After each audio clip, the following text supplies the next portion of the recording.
Hey, I'm Pascal from Orangepixel and welcome to another video. It's almost a new year. I started Orangepixel back in 2004 and now 2023 is knocking at the door. I didn't expect to be here as a game developer still, to be honest. I just started it and then we're now here. Usually at the end of the year I do a end of year review, but now I want to split it up into videos. So this video we're going to talk about all the games and what did I release and why did I not release the new game and all that stuff. Next week we're going to talk about the numbers. So next week is... Alright, I think we just lost 50% of the viewers who are just interested in the numbers. We'll catch up with them next week. But for everybody else, you were like 50% of the viewers and now you're 100%. So now you're everything to me. Alright, after the intro, talk about games. I haven't released a new game. So how did I make my money this year? I'm not going to talk about the money, but we're going to talk about what I did all year. Because I have not released a new game. Still haven't. Maybe I should stop making these videos and just create games. After the intro.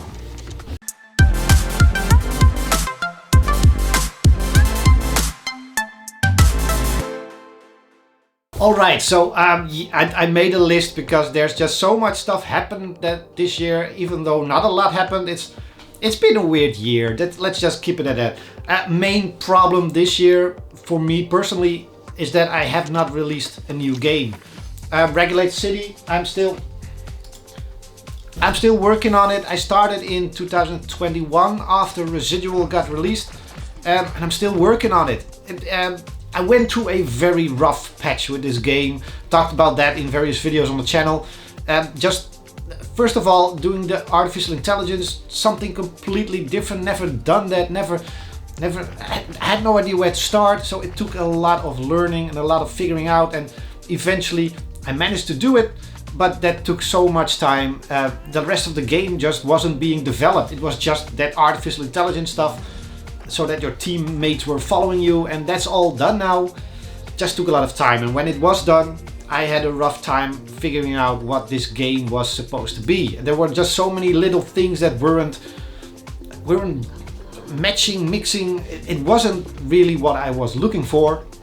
I was very close to just ending the whole project, but I pushed through. Like I said, watch all the videos I did this year. Especially after September, then I got back on track with the game, and it's gonna be an awesome game, and I'm really feeling it, and I think it's gonna be one of my best games, and I do that I say that and think that with every game I release, but that's a good thing, because you should never release a game that's your worst game. You should always release your best game. That makes sense, right? Alright, anyway, Regulate City, still not done, haven't released it, which means it also didn't make any money. That's a little bit of a problem if it's your full-time job to release and develop games and make money. Now this also means that my back catalog, my existing games have become very important this year, and releasing them on new platforms and stuff has just been the main focus. And also Residual, the game I released in September last year, at the start of the year, like the first, I think 4 or 5, maybe even the first half of the year, there was a lot of stuff happening around Residual as the publisher stepped out and gave back the publishing rights to me, and then we had to get the Switch version under control on Nintendo, and that took a long time and was very difficult. The Xbox version, which isn't released yet, but it was ready to go on the Xbox side, and it had to be transferred to me, but that didn't really happen until later. So all that stuff really kept me occupied and busy, and that also didn't really help development on the new game. So this first half of the year has been somewhat of a struggle, and right now is becoming a bit of a blur, so that just doesn't count. Luckily I made a list, so we can talk about the things that did happen in that part of the year. So the first part of this year we released, or just during the year we released Heroes of Loot 2 on the Switch, and Groundskeeper 2 also on the Switch a little bit later in April, I think.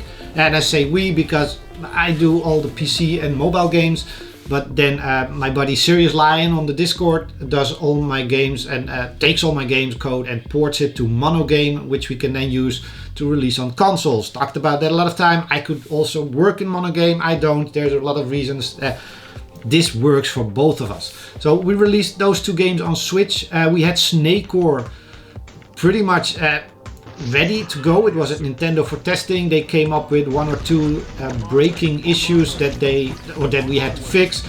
But then I had a vacation, a bathroom renovation, and Serious Lion had a wedding and a trip through America. So after that, it just Snake is coming in 2023 to the Switch. It's almost there. Just 2 minor issues needed fixing, and it's all ready to go. The Switch releases slowed down a little bit this year. There's still more to come next year, hopefully. And I say this every year, but we also still have to dig through the PlayStation and Xbox versions. We have all the stuff laying around. We have Xbox Developer Kit. We have PlayStation Developer Kits due to Residual and the publisher. That was a whole issue and thing, but we still have the developer kits, but I just wasn't sure I could still use them for something.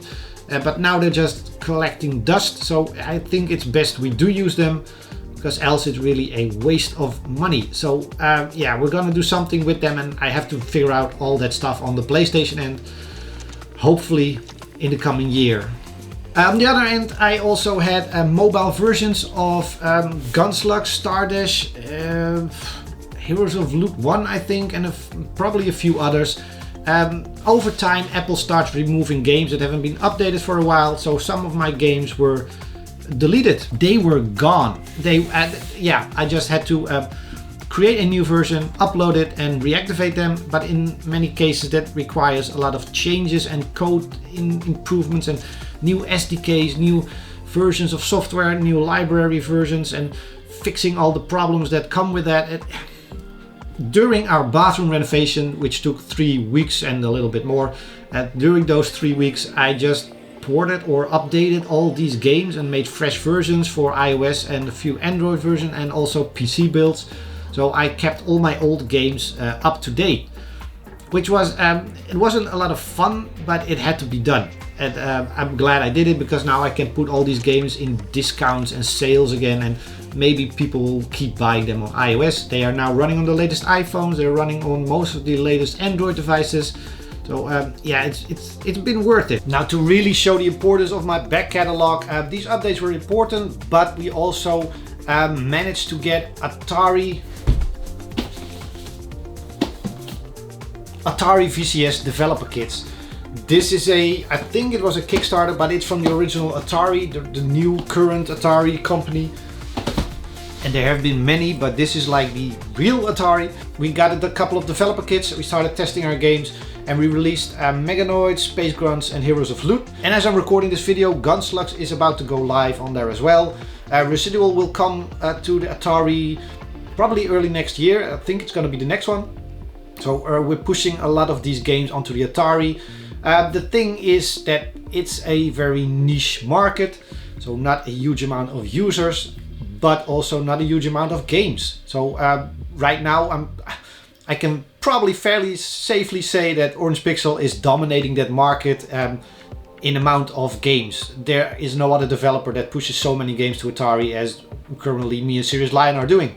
So yeah, that's pretty much a good thing for us, as long as the players like our games and keep buying them. Luckily for me, I have a large variation in types of games. So there's platformers, roguelikes, top-down turn-based games, adventure, survivals.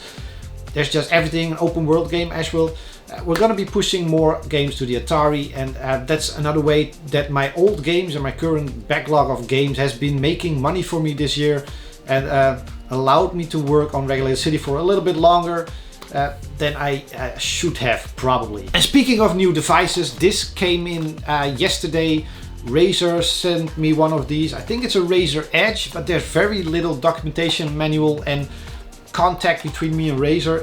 It's pretty much an Android device, so this is not going to be a very unique, different market. I don't think they have their own marketplace for it. It's just Google Play.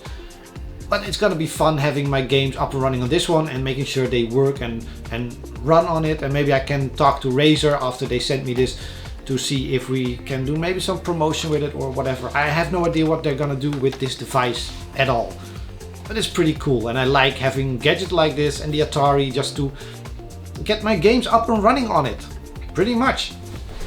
Now, Residual has been a very important part of this year. I already mentioned that. I released it end of 2021, so a lot of the money came in 2022 after, well, all the stuff with the publisher ended and wrapped up and all that stuff, and the revenue that I was still owed. And on top of that, I also released it finally on iOS and Android, which was took a lot of work, like a couple of weeks just on the mobile stuff, touchscreen interface thingies and issues like that, and getting it to run on the latest iPad and iOS versions and the latest Android version. Released it, but it didn't do as much as I expected to. Even on Apple, it got a little Apple feature. I think all in all, both versions combined, maybe $4,000 or $5,000. If I was just doing mobile versions, that would have been an issue, especially on a game this big. So it's also, that's why I'm moving more toward PC and consoles. There's just, mobile has just, even though I started there, I've been doing it for many years on mobile, I think it's time to just see it as a side project now, sadly. Sorry if you're a mobile gamer. There are a lot of great games out there, but they're all free. And my games don't work as a free game with advertisements, because advertising in a game like this, it's not gonna be more money than I made on a premium version selling it for a certain amount.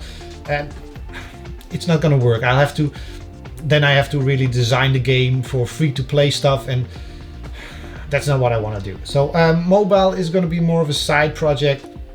I'm still going to be pushing the Residual version to different markets. And that will probably bring in a couple thousand more over the next few years. And I'm gonna push it to Atari, and we're still trying to get the Xbox and PlayStation versions done, which is gonna be done for all my games. I want my games on those consoles. It's just, it takes a little bit of time to get it all up in the workflow, but we'll get there. Okay, so I think this video is already longer than I wanted it to be, but anyway, that's, I think, everything about my games. I also, one more thing, started a secret project, the secret box. The Discord has been talking about it for a little bit.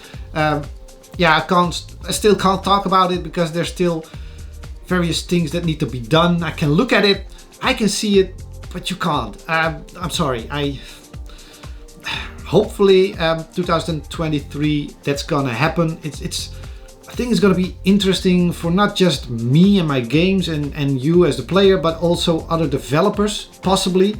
I don't know. I just wanted this for so long, and I just had to try it and give it a try. And yeah, I'm just making it more vague than it already is. Next year, the secret box has gonna be. We're gonna talk about that. All right. I think that's about it. Covered everything I did this year. A lot of old games, no new games. That should also happen next year. And next week we're gonna talk about the numbers. What did all this stuff do? Releasing and updating all these games. Was it enough to survive the year? Was it enough to reach my minimum amount, my threshold, and can I survive another year in game development? Yeah, I can, but next week we're going to talk about some of that. And also want to talk about the costs. What does it cost to be a game developer? We often talk about how much money does a game make, or every now and then I talk about those things. But what are the costs? I mean, nothing is for free, and there must be cost. You're running a business. We're going to talk about that next week as well. So see you next week, alongside with the other 50% that stopped watching this video earlier. Bye!